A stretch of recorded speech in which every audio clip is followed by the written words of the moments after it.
Рамиль Хусейнов быйыл 4-нче сезонны ашып җибәргән. Уку елы башлану үтә җаваплы чор, ләкин аның хәвеф-хәтәрсез узасына шикләнми автобус йөртүче. Яңа транспорт күпкә ышанычлы ди. Куркынычсызлык каешлары да яңаша каптырыла, янгын чыгу очрагына да барысыра каралган. Чуаш мәнҗесе һәм Әфганчылар микрорайоныннан укучыларны 4-нче мәктәпкә йөртә ул. Иртәнге сагат 6-да киләбез АТПга. Алабыз путевка, медосмотр үтәбез. Технический обслуживание, бітті механиктан өтәбіз. Ана шығабыз юлға, барабыз школға, школдан алабыз сопровождающий. Сопровождающий белән барабыз өзебезнең направление белән бағаларын алырга. Бағаларны алырга барганда түлкі остановка кая язылган, кая безгә начальство әйткән, шул төштән утыртабыз. И бағаларны правила буенча реминнәрен меш каптыртып, сопровождающий белән кузгалып школга килеп калдырабыз. Предприятие җитәкчелеге белдергәнчә, быел да барлык мәктәп автобуслары руле артында бары тәҗрибәле йөртүчеләр генә.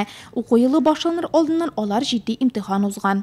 Шоферларны требует без иң беренче аларга безопасно йөртүчеләр өчен, аларның комфортны йөртүчеләр өчен һәм менә без үзебезнең предприятиедә менә шу мәктәптәге школьный процесс вакытында ай сайын алар белән уздырабыз собрание, чакырабыз прокуратура эшчеләрен, ГАИ эшчеләрен чакырабыз.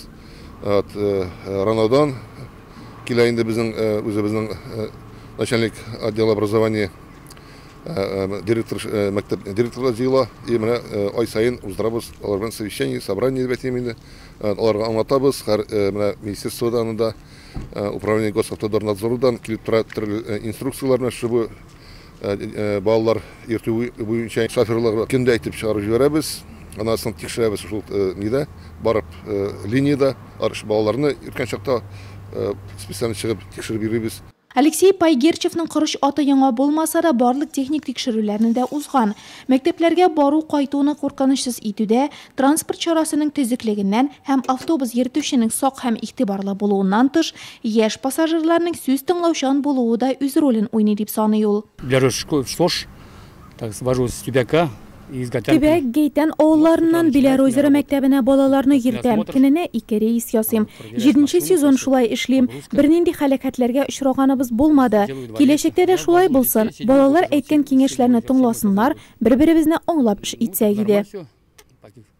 Уку елы башланырга берничә көн кала, Нурлат районы мәктәп автобусларының ГЛОНАСС системасына тоташуы тикшерелгән. Балаларны йөртүче транспорт трассада тизлекне сәгатенә 60, трак пунктларда 40 чакрымнан арттырырга тиеш түгел. Булар барысы да система аша күзәтелә. Барлык автобусларда элемтәдә булу ягыннан яхшы бәяләнгән.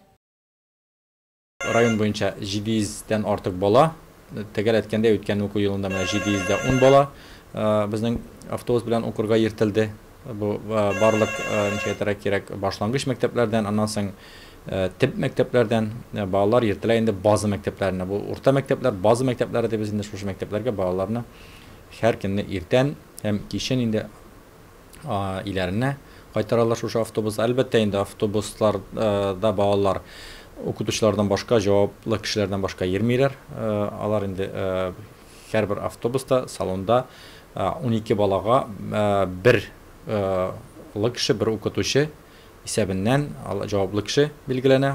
Дүшәмбедән белем иленә сәяхәткә баручы балалар тулы мәктәп автобуслары юлга кузгалды. Яхшы укуларын теләп озатып калган әти-әниләргә дәресләрдән соң кояш төсендәге автобусларда исән-имин кайткан балаларын шатланып каршы алырга насыйп булсын.